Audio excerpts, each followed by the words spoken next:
Hello అండి, welcome to our channel unlimited home recipes. ఈరోజు వీడియోలో ఒక సింపుల్ టేస్టీ చట్నీ ఎలా చేయాలో చూపించబోతున్నాను. ఇడ్లీ, దోశ ఇలా ఏ టిఫిన్లోకైనా కూడా పర్ఫెక్ట్గా సెట్ అయ్యే ఈ టేస్టీ చట్నీ ఎలా చేయాలో ఆ ప్రాసెస్ ఏంటో ఇప్పుడు చూసేద్దాం. ముందుగా స్టవ్ మీద ఒక ప్యాన్ తీసుకొని ఇందులో అరకప్పు పల్లీలు వేసుకొని వేయించుకుందాం.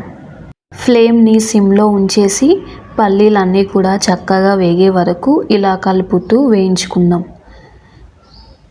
ఇలా పల్లీలన్నీ వేగాక వీటిని ఒక ప్లేట్లో తీసుకొని చల్లారబెట్టుకుందాం.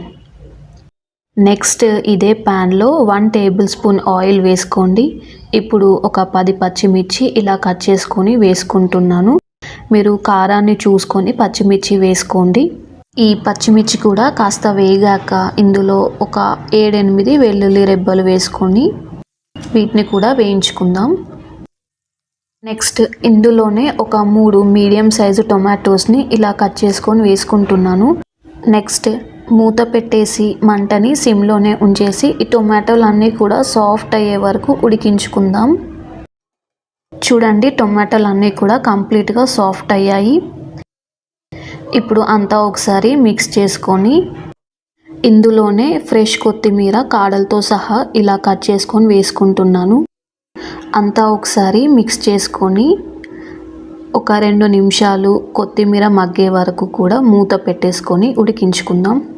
చూడండి, కొత్తిమీర కూడా చక్కగా మగ్గిపోయింది. ఇప్పుడు స్టవ్ ఆఫ్ చేసుకొని ఇదంతా కూడా కంప్లీట్గా చల్లారి పెడదాం. నెక్స్ట్ ఒక మిక్సీ జార్ తీసుకొని ఇందులో వేయించుకున్న పల్లీలు, 1/2 కప్పు పుట్నాలు, 1/2 స్పూన్ జీలకర్ర వేసి ఫైన్గా పౌడర్ చేసుకుందాం.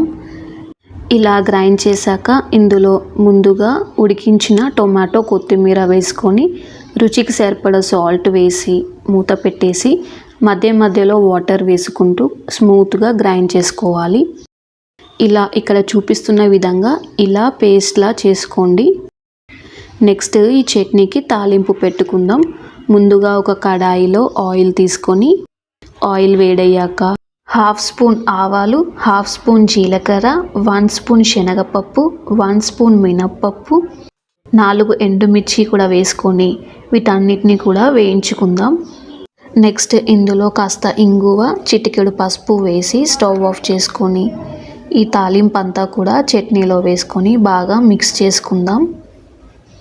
అంతే అండి, సింపుల్గా మన చట్నీ అయితే రెడీ అయింది. మీరు కూడా ఇంట్లో ఏదైనా బ్రేక్ఫాస్ట్కి ఇలా ట్రై చేసి ఎలా వచ్చిందో నాకు తప్పకుండా కామెంట్ చేయండి. అండ్ మరిన్ని టేస్టీ రెసిపీస్ కోసం మన ఛానల్ని సబ్స్క్రైబ్ చేసుకోండి. Thanks for watching.